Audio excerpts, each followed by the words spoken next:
Bismillahirrahmanirrahim. Assalamualaikum warahmatullahi wabarakatuh. Pada pertemuan 2 mata kuliah Matematika Diskrit dan Logika di Prodi Sistem Informasi, kita akan membahas tentang himpunan, relasi, dan fungsi. Oke. Jadi pada pertemuan 2, kita akan mempelajari apa sih konsep himpunan, kemudian operasi aljabar pada himpunan, serta himpunan ganda. Selanjutnya, konsep himpunan itu apa? Himpunan adalah suatu kumpulan dari objek-objek yang didefinisikan dengan jelas. Jadi, kita harus pahami bahwa himpunan itu harus didefinisikan dengan jelas. Kemudian, objek-objek dari himpunan yang dimaksud adalah suatu objek yang dapat ditentukan dengan pasti termasuk dalam himpunan tersebut atau tidak termasuk dalam himpunan tersebut. Jadi jelas himpunan atau bukan gitu, nggak abu-abu ya, ini masuk kemana gitu, dia jelas. Objek yang termasuk dalam himpunan disebut elemen, unsur, atau anggota. Kita boleh menyatakan itu elemen, unsur, atau anggota. Pada umumnya, himpunan disimbolkan dengan huruf kapital, seperti A kapital, B kapital, C kapital, dan elemen-elemen dari himpunan disimbolkan dengan huruf alfabet kecil, jadi A kecil, B kecil, C kecil. Notasi seperti ini ya, kayak huruf E tapi bukan ya. Dibaca A adalah elemen dari himpunan A, gitu. Nah, kalau misalkan dicoret berarti D bukan elemen dari himpunan B. Maksudnya yang ini tuh notasi bukan elemen, ini adalah elemen, atau bisa dikatakan ini anggota atau unsur, kan boleh. Himpunan dapat disajikan dalam 4 cara, yaitu mengenumerasikan elemen-elemen, menggunakan simbol-simbol baku, menyatakan syarat keanggotaan, dan menggunakan diagram Venn. Nah, kita bahas satu persatu. Yang pertama, enumerasi. Apa sih? Jadi, enumerasi merupakan penyajian himpunan secara mengenumerasikan. Artinya, menuliskan semua elemen himpunan yang bersangkutan di antara dua buah tanda kurung kurawal. Jadi, ingat bahwa penulisan himpunan kita harus menggunakan tanda kurung kurawal, jangan kurung yang lainnya. Biasanya, hal ini dilakukan jika sebuah himpunan itu terbatas dan tidak terlalu besar. Contohnya, A. Himpunannya berisikan elemen atau anggotanya 2, 4, 1, 3. Nah, kita tuliskan semuanya. R, A, B, C, D, E. Kemudian C, ini ada A, kemudian di dalamnya ada himpunan B, di dalamnya adalah himpunan dari C, gitu boleh juga. Atau kita menuliskan bermacam-macam. Kalau tadi kan ini angka, ini huruf, kemudian himpunan dalam himpunan. Kita juga bisa menuliskan misalkan kucing, terus ada alfabetnya A, Amir, Paku, terus ada angkanya, itu boleh. Kemudian atau kita menuliskan A, B, C, kemudian kalau kita sudah tahu urutan alfabet, kita boleh menggunakan titik-titik ini ya, artinya menyambungkan elipsis ya, ini bacanya ini pandai elipsis. Kita sering menyebutnya titik-titik, itu artinya menyambungkan D, E, F, dan seterusnya sampai X, Y, Z. Kemudian ada B, 1, 2, 3, elipsis, atau dan seterusnya nih ya. Kita lebih sering baca dan seterusnya, ini simbol elipsis. Itu artinya 1, 2, 3, 4, 5, dan seterusnya gitu ya. Kemudian kita juga bisa menyatakan himpunan dengan yang kedua, yaitu simbol-simbol baku. Yaitu beberapa himpunan yang khusus dituliskan dengan simbol-simbol yang sudah baku yang biasanya berbentuk huruf tebal yang biasanya digunakan untuk mendefinisikan himpunan tersebut. Contohnya ini N, huruf tebal. Jadi N itu himpunan bilangan asli. Bilangan asli itu yang dimulai dari 1, 2, 3, dan seterusnya. Atau Z. Z itu himpunan bilangan bulat, yaitu dari misalkan dari negatif tahingga sampai tahingga gitu ya. Tapi bilangan bulatnya.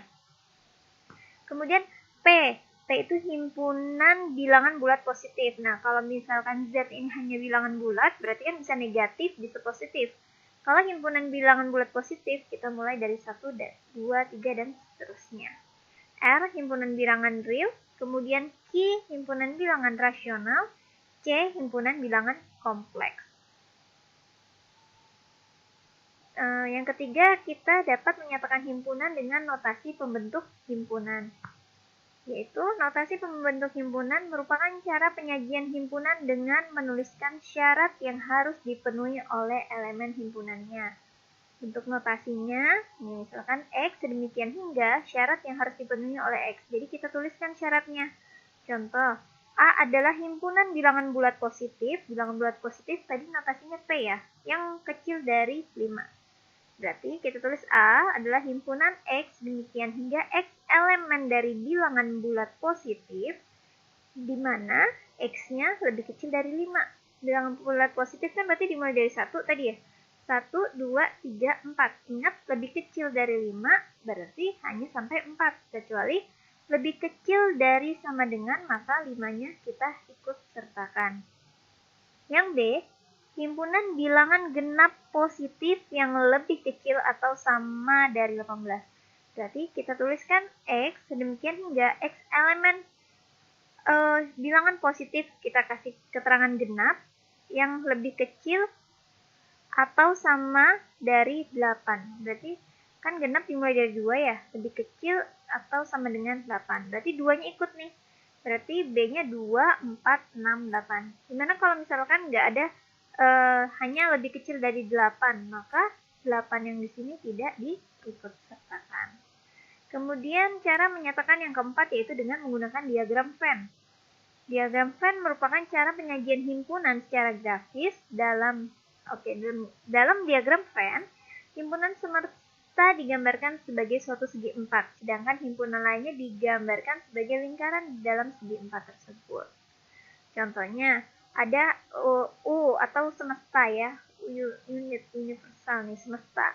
1, 2, 3, 4, 5, 6, 7, 8. Kalau A-nya 1, 2, 3, 5, dan B-nya 2, 5, 6, 8, digambarkannya seperti apa? Nih, oke. Jadi, U itu kan mencakup semuanya, 1, 2, atau kita gambar A-nya adalah 1, 2, 3, 5. Kemudian B-nya adalah 2, 5, 6, 8. 2, 5, 6, 8. Kita lihat lagi bahwa di antara A dan B yang sama apa? 2-nya ada di A, ada di B. 5 juga ada di A dan ada di B. Maka 2 dan 5 kita taruh di tengah. Kemudian ada nggak dari semesta yang belum mencakup di A dan B? Ada, yaitu 4 dan 7. Maka kita letakkan di 4. U ini bukan hanya mencakup 4 dan 7, tapi U atau semesta ini mencakup seluruhnya. Jadi ini simbolnya boleh U kalau biasanya di textbook berbahasa Inggris, atau boleh kita ganti dengan S, semesta gitu ya. Oke, itu tadi 4 cara menyatakan himpunan. Sekarang kardinalitas.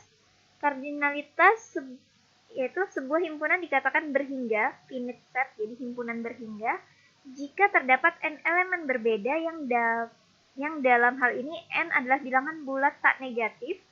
Sebaliknya, himpunan tersebut dinamakan tak berhingga, infinite set, himpunan tak berhingga.